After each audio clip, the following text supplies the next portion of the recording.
नमो भगवते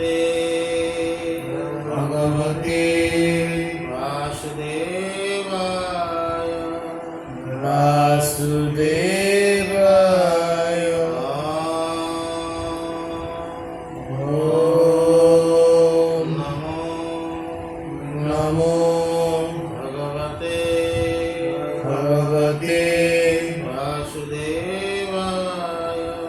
भगवते वासुदेवाय ओम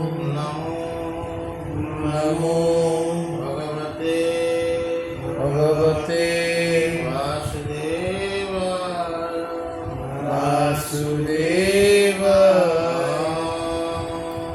ओम नमो भगवते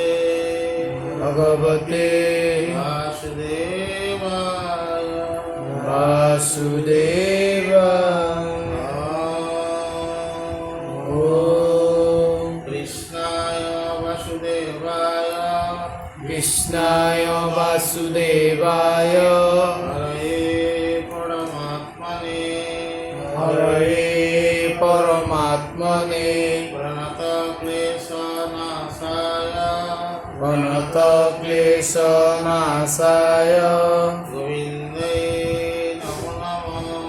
गोविन्दाय नमो नमः कृष्णाय वासुदेवाय हरये परमात्मने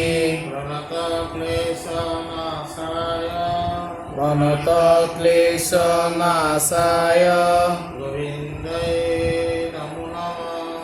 गोविन्दाय नमो नमः कृष्णाय वासुदेवाय हरये परमात्मने प्रणतक्लेशनाशाय गोविन्दाय नमो नमः कृष्णाय वासुदेवाय हरये परमात्मने प्रणतक्लेशनाशाय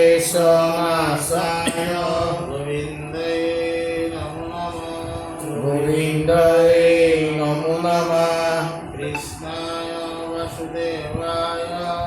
कृष्णाय वासुदेवाय हरये परमात्मने प्रणतक्लेशनाशाय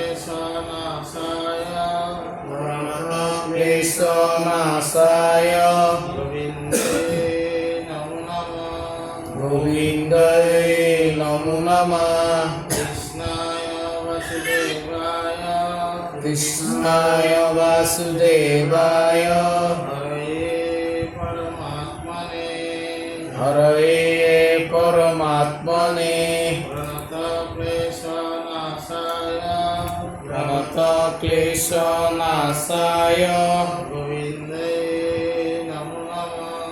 गोविन्दाय नमो नमः कृष्णाय वासुदेवाय हरये परमात्मने प्रणतक्लेशनाशाय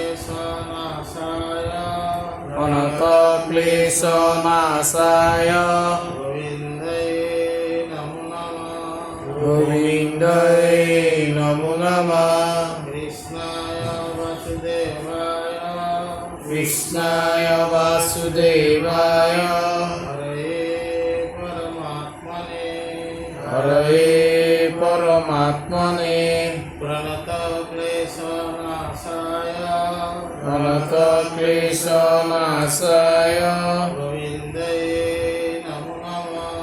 गोविन्दाय नमो नमः कृष्णाय वासुदेवाय हरये परमात्मने प्रणतक्लेशनाशाय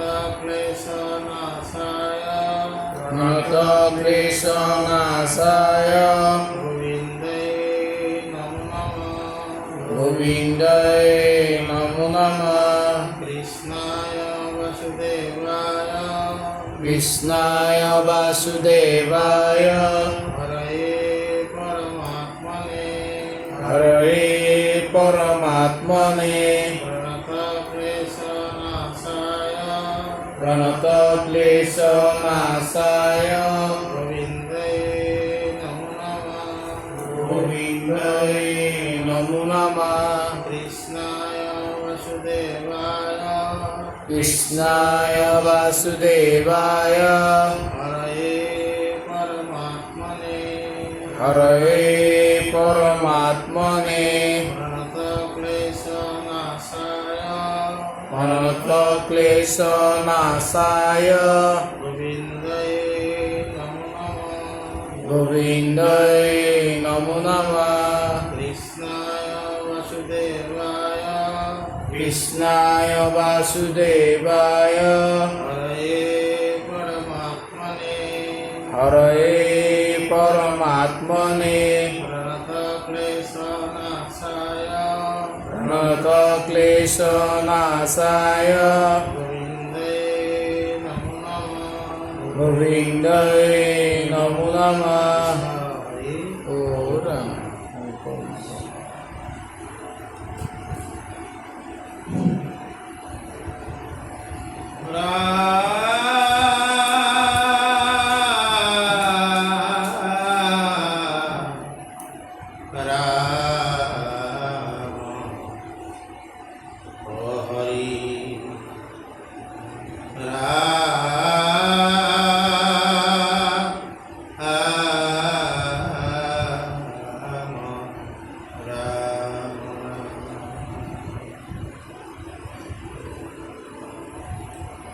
কৃষ্ণ কথা শুনি যেন হয় কৃতকৃত্য বৃদ্ধ সমস্তৰ বাক্য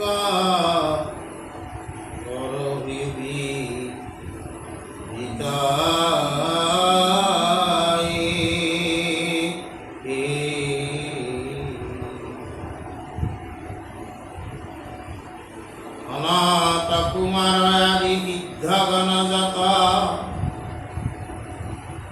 কৃষ্ণ কৰন্ত স্তুতি দক্ষৰ যজ্ঞ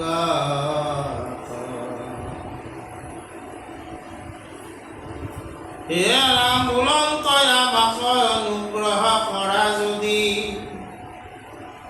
তজু কথা অমৃত নিৰ্মলময় নদী মহামদে উন্মত্তয়া মাৰ মন মজে এই নদী মাজে মজি থাকুক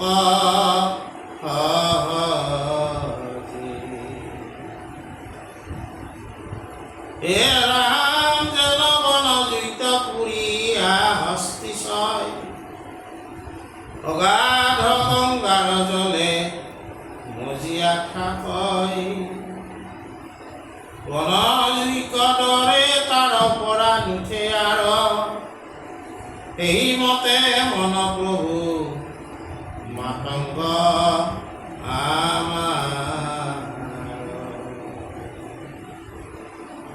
আজি আমাৰ ৰত্নাৱলী যি শ্ৰৱণ বিৰোচন আছে তাৰমানে কৈছে যে যিবিলাক সিদ্ধ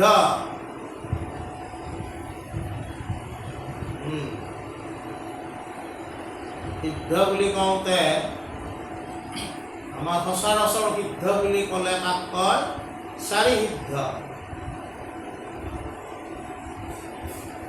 ব্ৰহ্মাৰ পুত্ৰ যিয়ে তাৰমানে ভগৱন্তৰ গুণ চৰিত্ৰ এই সমস্ত অৰ্থাৎ ভাগৱতৰ পৰম্পৰাত এই সিদ্ধসকলেও স্থান পাইছে কোনটো পৰম্পৰা অনন্ত নাগ পৰম্পৰা ভগৱন্ত অনন্ত নাগক ভাগৱত কৈছে অনন্ত নাগে কাক কৈছে চাৰি সিদ্ধ এই সিদ্ধসকল তাৰাভাৱে কি কৈছে যে তোমাৰ যি অমৃতময় কথাৰ নদী আছে কথামৃত নদী যি কথা সেই নদীত আমি বুৰ মাৰি থাকিবলৈ ইচ্ছে যায় আৰু তুমি আমাক দক্ষৰ যজ্ঞ যি দক্ষৰ কথা আমি সাধাৰণতে কেনেকৈ জানো যে সতী যেতিয়া দেহ ত্যাগ কৰিছিল দক্ষৰ যজ্ঞ মহাদেৱক নামতাৰ কাৰণে আৰু এই সতীৰ দেহ মহাদেৱে কান্ধত লৈ ঘূৰি ফুৰোতে বিষ্ণু চক্ৰদি কাটি এখন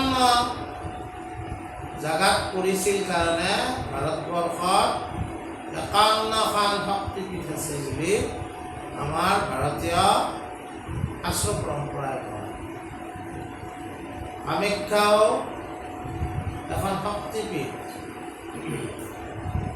বুজি পাইছেনে গতিকে এই পৰম্পৰা কি কোৱা হৈছে যে সিদ্ধসকলে যেতিয়া দক্ষৰ যজ্ঞত ভগৱন্তক স্তুতি কৰিছিল তেওঁলোকে ঈশ্বৰৰ পৰা এটা অনুগ্ৰহ পোৱাৰ কাৰণে প্ৰাৰ্থনা কৰিছিল কি অনুগ্ৰহ যে তোমাৰ যি কথামৃত নদী আছে সেই নদীত যাতে আমি সদায় বুৰ মাৰি থাকিব পাৰোঁ অৰ্থাৎ ঈশ্বৰৰ কথা আমি সদায় যাতে শুনি থাকিব বুজা নাই তাৰপিছত কি কৈছে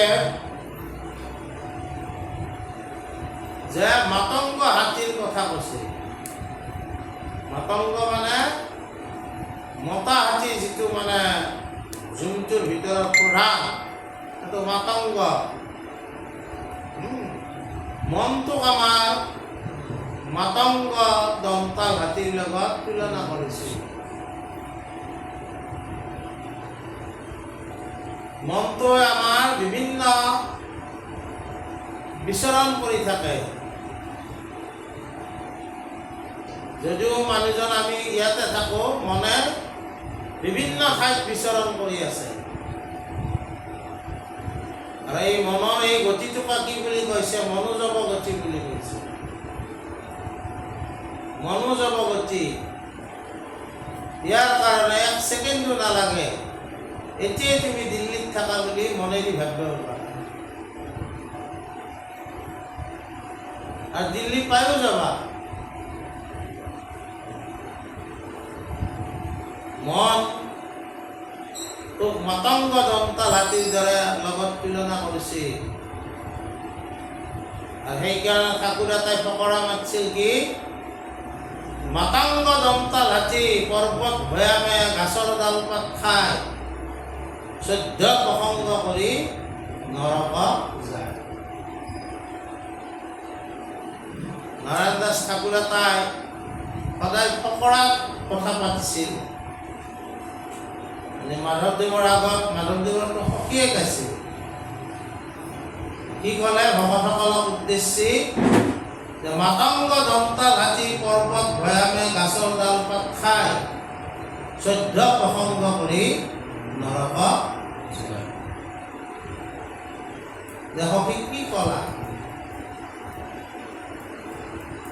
ফকৰা খোৱা হ'ল যেতিয়া ভাঙি দিয়া হওক, যে আমি হয় প্ৰসংগত বহি আছো, হয় আমি কথা শ্ৰৱণ কৰি আছো, মাজে মাজে আমাৰ মনটো ই বেলেগ ঠাইত বিচৰণ কৰি আছে। সেইকাৰণে কৈছে যে মাতাংগ দন্তাল হাতী পৰ্বত ভৈয়ামে গাছৰ ডাল পাত খাই আছে, বিভিন্ন জেগাত বিচৰণ কৰি আছে, কিন্তু দেখাত আমি চৈধ্য প্ৰসংগৰ ঠাইত বহি আছো, কথা শ্ৰৱণ কৰি আছো। তেনেকে কৰিলে কি হ'ব? চৈধ্য প্ৰসংগ কৰিলেও নৰক ভৈয়ামে যাব লাগিব। মন নিবিষ্ট কৰি আমি কথা শুনিব লাগিব।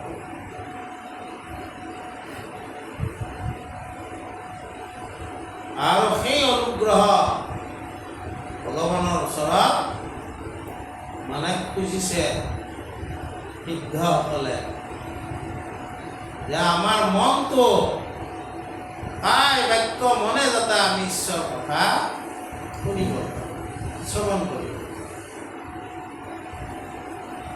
নহ'লে কি হ'ব? তাৰপিছত কৈছে, হে ৰাম যেন বন জুইত পুৰীয়া হস্তিচৰ, অগাধ গংগাৰ জলে মজিয়া থাকয়, বন জুইক দৰে তাৰ পৰা নুঠে আৰ, এই মতে মন প্ৰভু মাতংগয়া মাৰ। দাবাগ্নি সদৃশ তিনি তাপ সংহাৰৰ, অনাদি জনম তাতে পুৰে নিৰন্তৰ, এবে তজু কথাৰ নদীত বুৰদিক, তাৰ পৰা পুনৰূপী ঠিয়ানা শোক। তাৰমানে ইয়াত এটা উদাহৰণ দিছে যে বনত কেতিয়াবা বন জুই লাগে, কেনেকে লাগে? ঘৰখনৰ ফলত। ঘৰখনৰ ফলত তাপ উৎপন্ন হয়, তাপৰ ফলতে জুইৰো উৎপন্ন হয়।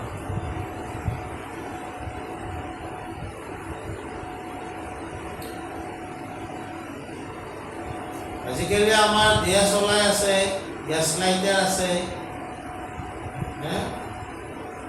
সেইকাৰণে আমি জুইৰ মূল্যটো নাজানো। আমি এসময়ত কিন্তু জুইৰ মূল্য বহুত আছিল। সমাজবিলাকত এটা কথা আছিল, জুই পানী আলাপ কৰা কথা আছিল। তাৰমানে কি? এই ঘৰ মানুহক আমি জুই পানী আলাপ কৰিলোঁ। আগতে আমাৰ আজিকালি ঘৰে ঘৰে বৰিং কৰিছে বা ৱাটাৰ ছাপ্লাই পানী দিছে। আগতে কি হয়, এটা পুখুৰী বা এটা নাদৰ পৰা ৰাইজৰ সকলোৱে পানী দিব লাগিব। ৰাইজৰ লগত যদি কোনোবা অমিল হয়, তেওঁক সেই কুঁৱাৰ পৰা পানী নিয়াটো ৰাইজে কি কৰে? বন্ধ কৰি দিয়ে।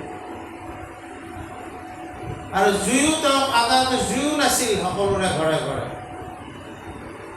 তেতিয়া আদ্যৱন্ত মানুহ গাঁৱত যিসকল থাকে, তেওঁলোকৰ খেতি পথাৰ বহুত থাকে কাৰণে খেৰৰ এটা জুকুন্দা বুলি কয়। আমাৰ শুৱালকুছিত বোলে মৰ্যাদাৰহঁতৰ ঘৰত আছিল। আৰু তাৰ সেই জুইকুণ্ডাটো দিনে ৰাতি জ্বলি থাকে। ভাত ৰন্ধা সময়ত ছাতিখন লৈ যায়, তাৰ পৰা পুৱাই পুৱাই জ্বলাই লৈ আহিব লাগিব, তাৰপিছতহে ভাত ৰান্ধিব পাৰিব। কিবা কাৰণত যদি সেই সমাজৰ পৰা আলাগ কৰিলে তেওঁলোকে জুই বিচাৰি নাপায়। এই শব্দটো জুই পানী আলাগ বুলি আমাৰ সমাজত কোৱা হৈছিল।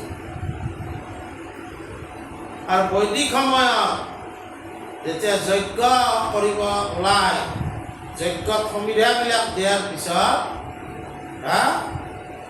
এটা আৰুণি নামৰ যন্ত্ৰ আছিল,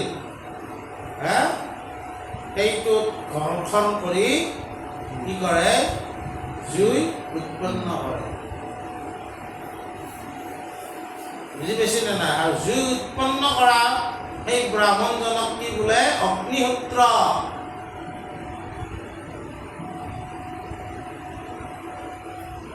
বুজি পাইছে না নাই? গতিকে তেনেকুৱা এটা ব্যৱস্থা আছিল। এতিয়া আমাৰ কিন্তু আজি জুইকুৰাৰ কথাটো বেলেগ। ইয়াত কৈছে সেই বন জুইত মানে এই মাতাংগ দন্ত হাতী পোৰা যায়, তেওঁলোকে গভীৰ গংগাত ডুব মাৰি থাকিব খোজে। আৰু যদি আমাৰো মন অধুগামী হয়, মনৰ দ্বাৰা পৰিচালিত হলে আমিও পোৰা যাওঁ। কাৰণ এই সংসাৰখন যদি বন বুলি ধৰা হয়, ইয়াত 3 প্ৰকাৰৰ তাপে ইতিমধ্যে আমাক তাপিত কৰিয়ে আছে। আধ্যাত্মিক, আদি দৈবিক, আদি ভৌতিক তাপে আমাক ক্ৰিয়া কৰি আছে। আৰু তাতে যদি মন চঞ্চল হয়, তেতিয়াহ'লে মনে অধুগামী কৰিব, তুমি এই তাপ একেবাৰে অগ্নিদগ্ধ হৈ যাব।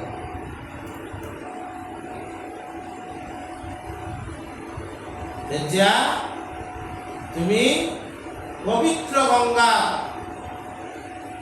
কি কৰিব লাগিব? ডুব মাৰি থাকিব লাগিব। আৰু কৃষ্ণ কথাকে কি কৈছে? পবিত্ৰ গংগাৰ লগত তুলনা কৰিছে।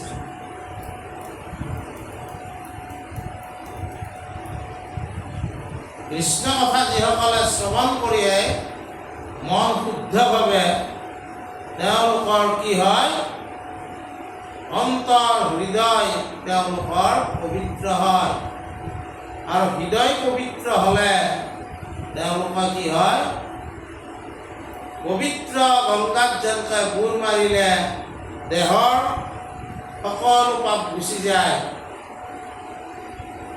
ঠিক তেনেকৈ কৃষ্ণ কথাৰ গংগাত ডুব মাৰিলে অন্তৰৰ সকলো ক্লেশ নোহোৱা হয়।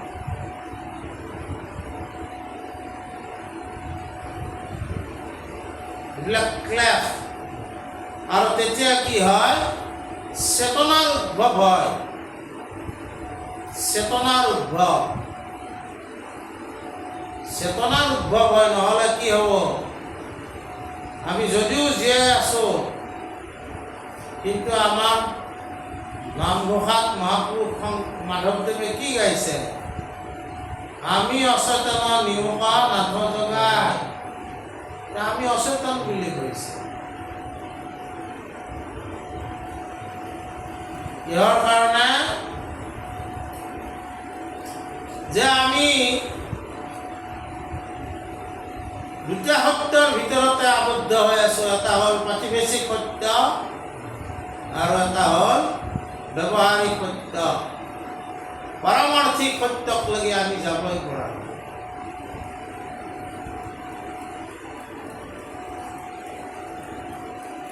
নাই। সেইকাৰণে মহাপুৰুষ মাধৱদেৱে আমাক অচেতন বুলি কৈছে। আমি অচেতন নিমকা নাথ জগাই। তুমি হে চৈতন্য সনাতন ৰাম ৰাম ৰাম ৰাম ৰাম। আমি অচেতন নিমকা নাথ জগাই। আমি অচেতন। কিহৰ কাৰণে?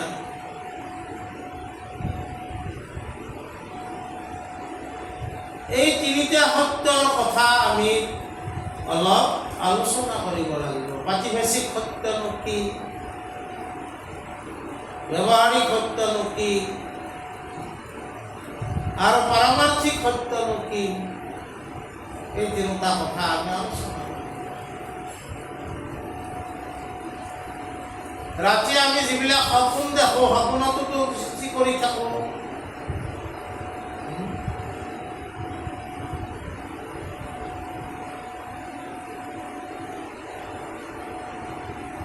সেই সপোনবিলাকত যি কৰিছোঁ সেইটো হ'ল প্ৰাতিবেশিক সত্য।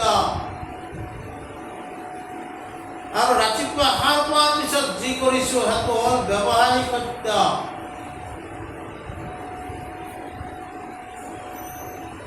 প্ৰাতিবেশিক সত্য, ব্যৱহাৰিক সত্যৰ অস্তিত্ব নোহোৱা হয় কেতিয়া? যেতিয়া আমি আত্যন্তিক জগতৰ লগত জড়িত হওঁ।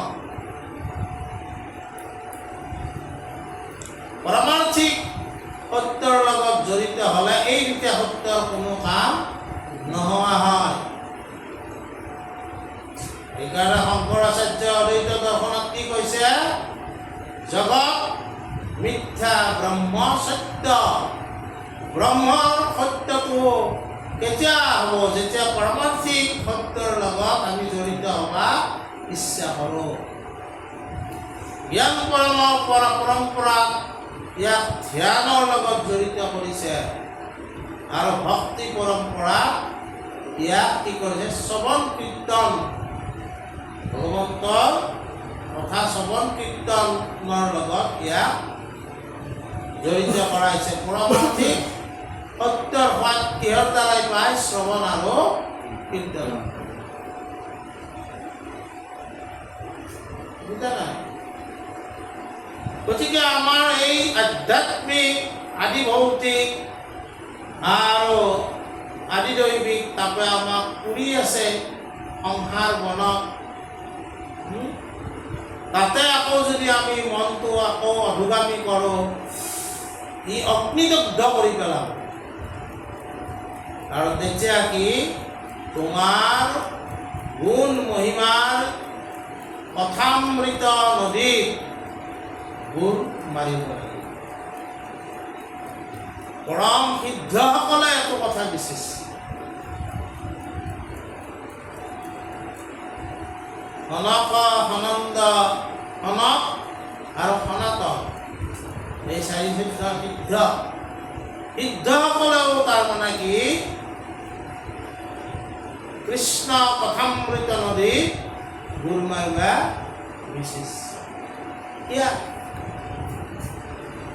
সেই কিয়াটো এৰাৰ পিছত আহিব। হে ৰাম, তাৰ পৰা পুনৰূপী উঠিয়া নাশুক, এবে তজু কথাৰ নদীত বুৰ দুক, বাসৰিব তেবে সংসাৰৰ যত দুখ, মিলিবে মনত মহা ব্ৰহ্মানন্দ উকয়।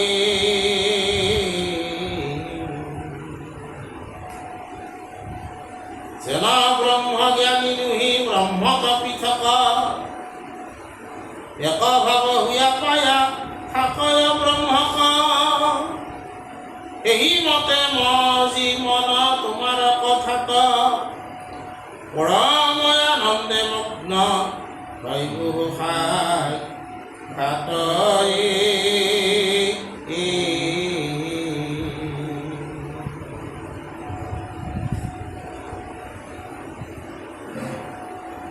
এইবাৰ আমাক কলা ব্ৰহ্মৰ কথা।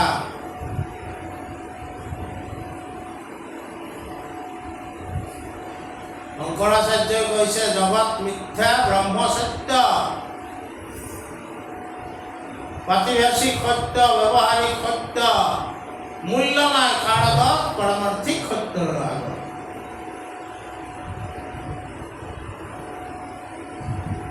ব্ৰহ্ম মানে কি?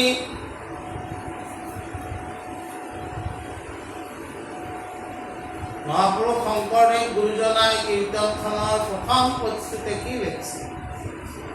প্ৰথমে প্ৰণাম ব্ৰহ্ম ৰূপী সনাতন, অৱতাৰৰ কাৰণ নাৰায়ণ। ব্ৰহ্মক সেৱা জনাইছিল আৰু ব্ৰহ্মই সত্য। এই গোটেই জগত মিথ্যা। ব্ৰহ্ম কাক কৈছে? ব্ৰহ্ম হ'ল সৰ্বোচ্চ অনন্ত নিৰাকাৰ সৰ্বব্যাপ্ত পৰম সত্য, সম্পূৰ্ণ সৃষ্টিৰ হ'ল আধাৰ।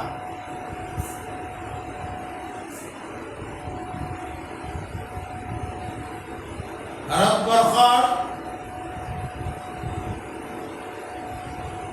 যিটো জ্ঞান পৰম্পৰা আছে, এই জ্ঞান পৰম্পৰা সদায় অন্বেষণ কৰি আছে কাৰ? ব্ৰহ্মৰ।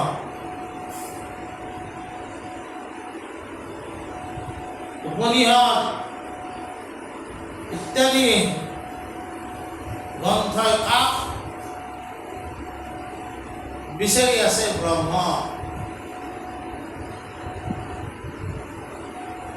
আৰু সেইকাৰণে কৈছে ব্ৰহ্ম জানন্তি ইতি ব্ৰাহ্মণ। যিয়ে ব্ৰহ্মক জানে তেওঁহে ব্ৰাহ্মণ। কাৰণ কিয়া ব্ৰহ্মই হ'ল সৰ্বোচ্চ সত্তা, এবচলিউট ট্ৰুথ। আমাৰ যিমান শাস্ত্ৰ আছে, যিমান দেৱ দেৱী নাথাকক কিয়, শেষত যায় কি কৈছে? একম সৎ বিপ্ৰহা বহুধা বদন্তি। এটাই সৎ, সেই সত্যই হ'ল ব্ৰহ্ম।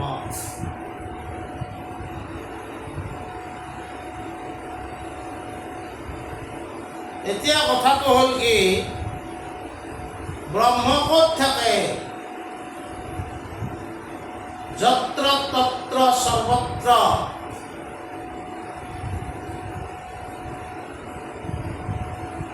সকলোতে ব্ৰহ্ম বিৰাজমান হৈ আছে। মহাপুৰুষ শংকৰদেৱেও লিখছি, ইষ স্বৰূপে হৰি সবঘতে বৈঠহ জয় চন গগন ব্যাপী। জ্ঞান পৰম্পৰাক তাকে ব্ৰহ্ম বুলি কৈছে, ভক্তি পৰম্পৰাক তাকে হৰি বুলি কৈছে, কৃষ্ণ বুলি কৈছে। সমস্ত ভূততে আছো মই হৰি, সবাকো মানিবা তুমি বিষ্ণু বুদ্ধি কৰি।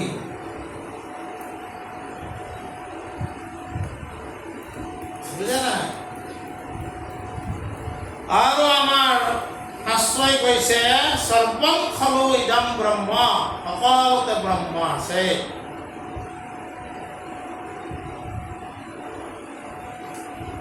এই ব্ৰহ্ম দুটা প্ৰকাৰে আমাৰ শাস্ত্ৰকাৰসকলে ব্যাখ্যা কৰিছে। এটা হ'ল সবিশেষ ব্ৰহ্ম, এটা হ'ল নিৰ্বিশেষ ব্ৰহ্ম। সবিশেষ ব্ৰহ্মই হ'ল সগুণ ব্ৰহ্ম।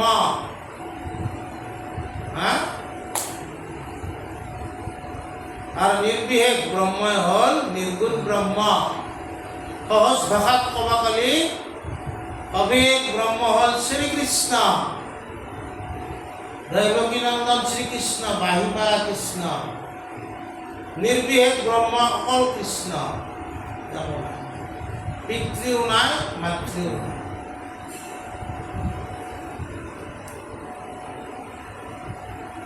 এটা হৈছে অপৰা ব্ৰহ্ম। সগুণ ব্ৰহ্মকে অপৰা ব্ৰহ্ম বুলি কৈছে, নিৰ্গুণ ব্ৰহ্মকে পৰম ব্ৰহ্ম বুলি কৈছে, কৃষ্ণক পৰম ব্ৰহ্ম। শাস্ত্ৰকাৰসকলে খুব কায়দা কৰি পেলাই আমাক শিক্ষা দিছে। জয় জয় কৃষ্ণ কৃপা ময় মহেশ্বৰ, যাৰ আজ্ঞাখিৰে ব্ৰহে ব্ৰহ্মা হৰিহৰ। জয় জয় কৃষ্ণ কৃপাময় মহেশ্বৰ। শ্ৰীকৃষ্ণ কথা কোৱা নাই। শ্ৰীকৃষ্ণ বুলিলে কক আহিব? সগুণ ব্ৰহ্ম, সাকাৰ ব্ৰহ্ম, সবিশেষ ব্ৰহ্মক আহিব। বুজি পাইছে না নাই? কৃষ্ণ বুলি কৈছে। ভক্তি বেদত সেয়ে কৃষ্ণ, জ্ঞান বেদত সেয়া হ'ল ব্ৰহ্ম। এতিয়া কথাটো হ'ল কি, আমিনো কিয় এইবিলাক কথা পাতি আছো? ইয়াতে আমাক এটা আনন্দৰ কথা কৈছে। সেইটো আনন্দ কি? ব্ৰহ্মানন্দ।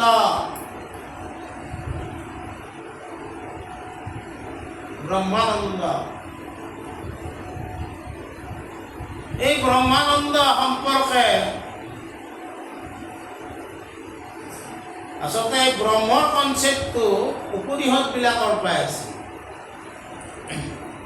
যেতিয়া বেদ আৰম্ভ হৈছিল সেই সময়ত আমাৰ ধৰ্মীয় পৰম্পৰাটো মেটেৰিয়েলিষ্টিক আছিল।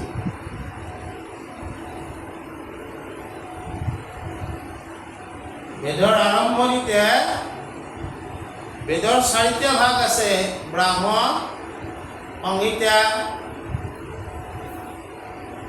আৰণ্য, বুজি পাইছে ন? আৰু উপনিষদ বেদান্ত বুলি কৈছে। অন্তভাগটোক উপনিষদ বা বেদান্ত বুলি কৈছে।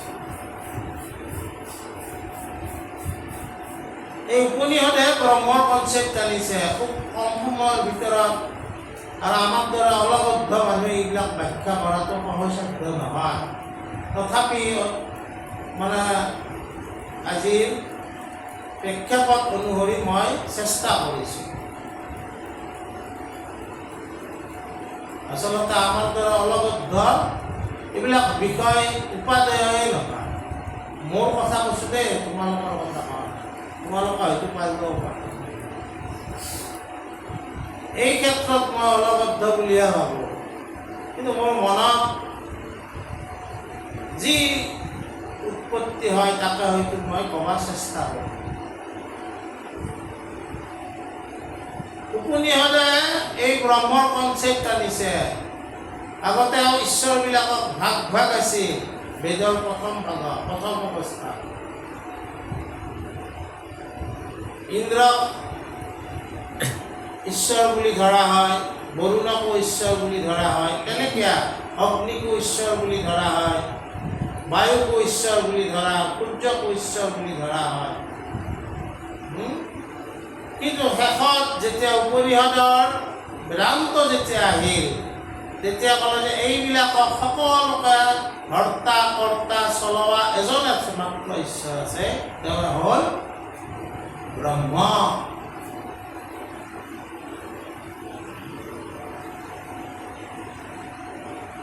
বুজানে?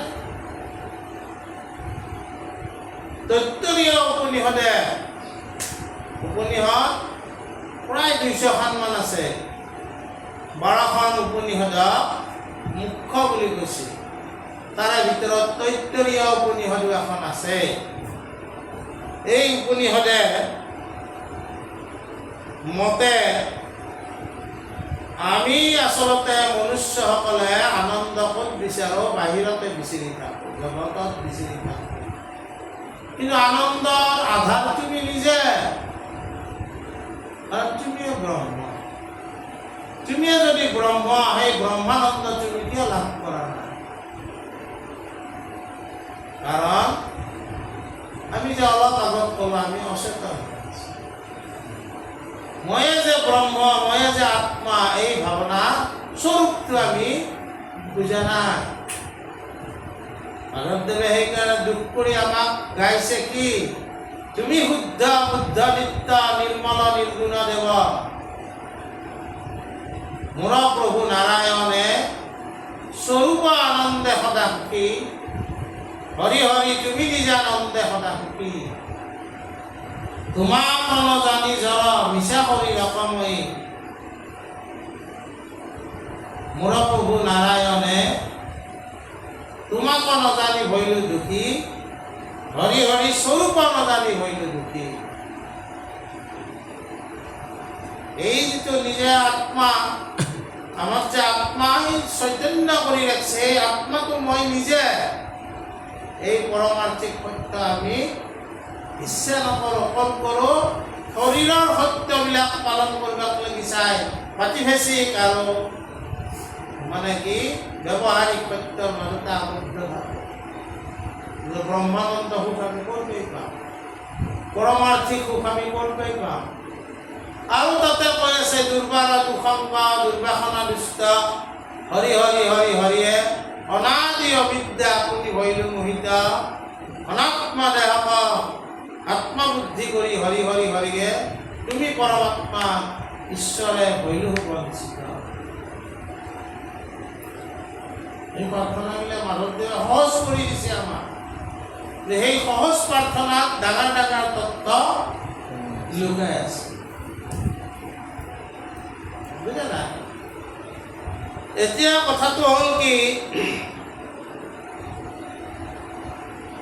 আমি যিবিলাক বস্তুবাদ, আমিতো বস্তুবাদৰ পৃথিৱীতে থাকোঁ, মেটেৰিয়েলিষ্টিক জগততে আমি বাস কৰি আছোঁ।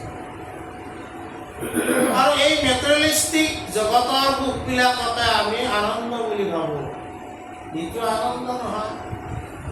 যদি ই আনন্দ হলে ই স্থায়ী হ'ব লাগিছিল না, ক্ষণভংগুৰ। ই আমাক সদা সৰ্বদা সুখ দিব নোৱাৰে। এই সুখানুভূতি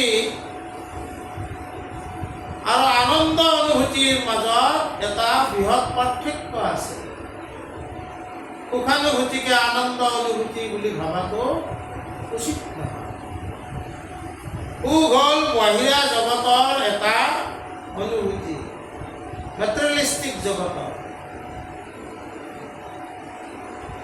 আনন্দ হ'ল আন্তৰিক অনুভূতি, আনন্দ স্থায়ী। সুখৰ কাৰণে কিবা নহয় কিবা দৰকাৰ হ'ব, টাৰ্মছ এণ্ড কণ্ডিশ্যনৰ। আনন্দৰ কাৰণে কোনো টাৰ্মছ এণ্ড কণ্ডিশ্যনৰ দৰকাৰ নহয়। কেৱল পবিত্ৰ হ'ব জানিলেই তুমি আনন্দ পাবা। কিন্তু সুখৰ কাৰণে তোমাক টাৰ্মছ এণ্ড কণ্ডিশ্যনৰ দৰকাৰ। সেইকাৰণে কোৱা আছে সুখৰ সম্বন্ধ বস্তুবাদী চিন্তাৰ লগত, কিন্তু আনন্দৰ সম্বন্ধ আছে অস্তিত্বৰ লগত।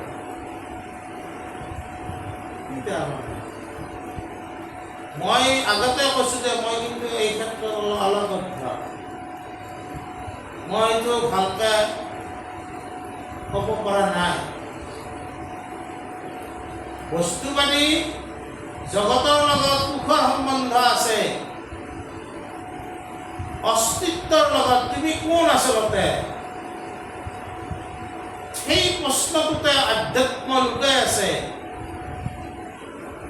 মই আচলতে ময়ে ব্ৰহ্ম, অহম ব্ৰহ্মাস্মি। এই জ্ঞানটো যেতিয়া অনুভৱ বা উপলব্ধি আমি কৰিব পাৰিম, মই দাবী কৰা নাই, মই কৰা নাই, কিন্তু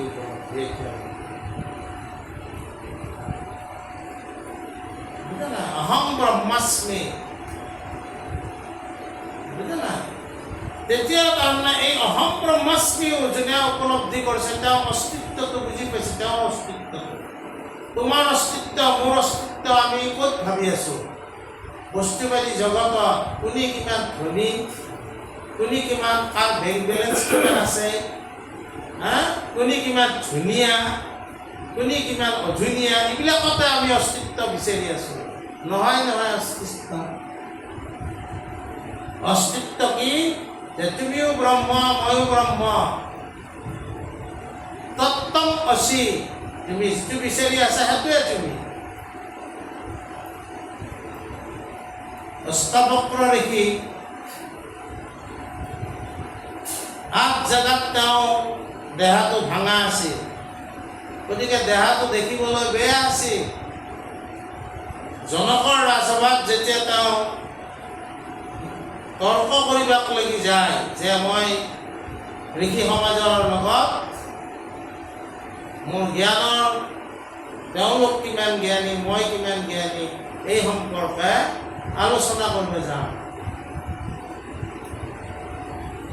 ভিতৰ সোমাল, তেওঁক দেখি গোটেইবিলাক লিখিয়া হাঁহিবা ধৰিলা।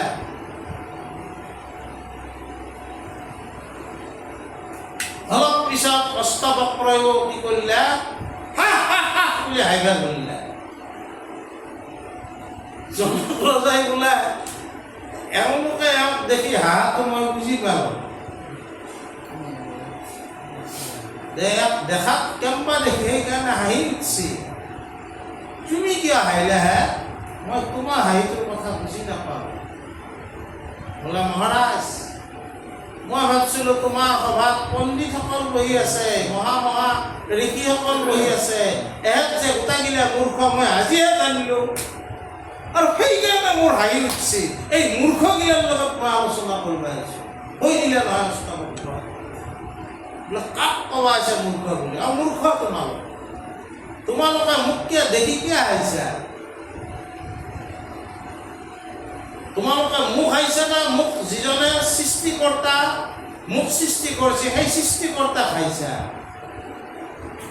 মোক হাঁহিছা না সৃষ্টিকৰ্তা হাঁহিছা? মোক ভগৱানে এনেকৈ জন্ম দিছে, মই কি কৰিম? সৃষ্টিকৰ্তা খাইছা, সৃষ্টিকৰ্তা খাইছা যদি তোমালোকৰ দৰে মূৰ্খ কোনোবা আছে?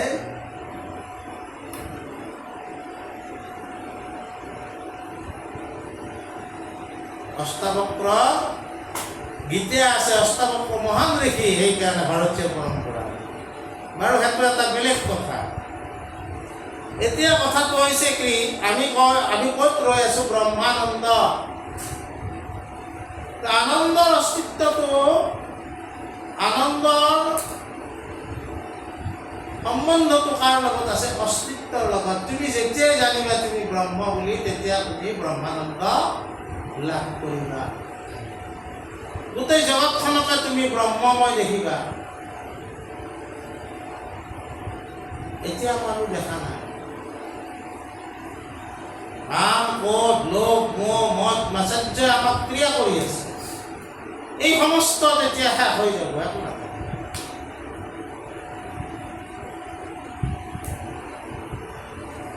এতিয়া এই আনন্দবিলাক যদি আমি ভাগ কৰি চাওঁ, মনুষ্যৰ আনন্দতকৈ 100 গুণ আনন্দত কাৰ বেছি?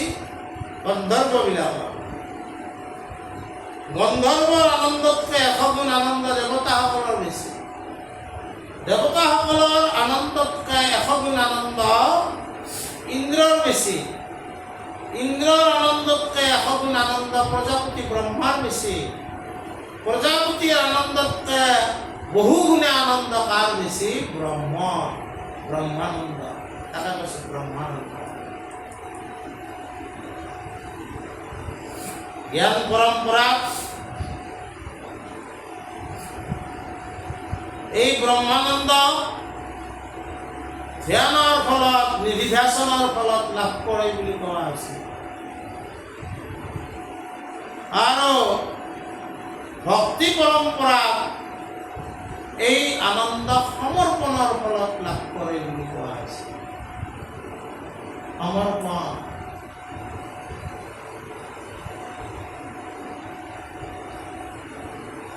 সমৰ্পণ। আমাৰ ভাগৱতত ভক্তি পৰম্পৰা শ্ৰেষ্ঠ ভক্তি কাক বুলি কৈছে? ৰাসৰ গোপীসকলক। তেওঁলোকে সকলোবিলাক কি কৰিছিল? ঈশ্বৰৰ ওচৰত সমৰ্পণ কৰিছিল। ঈশ্বৰৰ লগত একাত্ম হৈ যাব পাৰিছিল। ভক্তি পৰম্পৰাত এই ব্ৰহ্মানন্দ লাভ কৰাৰ একমাত্ৰ উপায় হৈছে সমৰ্পণ। তোমাৰ শৰীৰৰ অস্তিত্ব লাভ কৰি আত্মাৰ অস্তিত্ব ভগৱন্তৰ ওচৰত সমৰ্পণ কৰিব লাগিব। মই নাজানো, মই আগেয়ে কৈছোঁ, এইবিলাকৰ ক্ষেত্ৰত আমি অলবদ্ধ মানুহ। মই হয়তো কথাখিনি ভালকৈ উপস্থাপন কৰিব পৰা নাই। তাৰ কাৰণে তহঁতে যদি বুজি পোৱা নাই, মোৰে দোষ আচলতে। কিন্তু আমিতো তথাপিও শাস্ত্ৰত থকা কথাখিনি কিছু আমি চেষ্টা কৰিব লাগিব।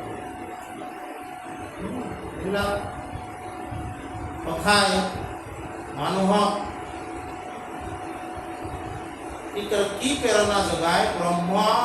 কথাবিলাকে, ব্ৰহ্মানন্দৰ কথাবিলাকে মানুহক ত্যাগ কৰাৰ, বৈৰাগ্য কৰাৰ প্ৰেৰণা যোগায়। গতিকে এই ব্ৰহ্মানন্দৰ কথা চাৰিসিদ্ধই কেনেকৈ পাব বিচাৰিছে? ঈশ্বৰৰ গুণানু চৰিত্ৰ শ্ৰৱণ কীৰ্তনৰ। আজি আমি এইখিনিকে আলোচনা কৰিছোঁ।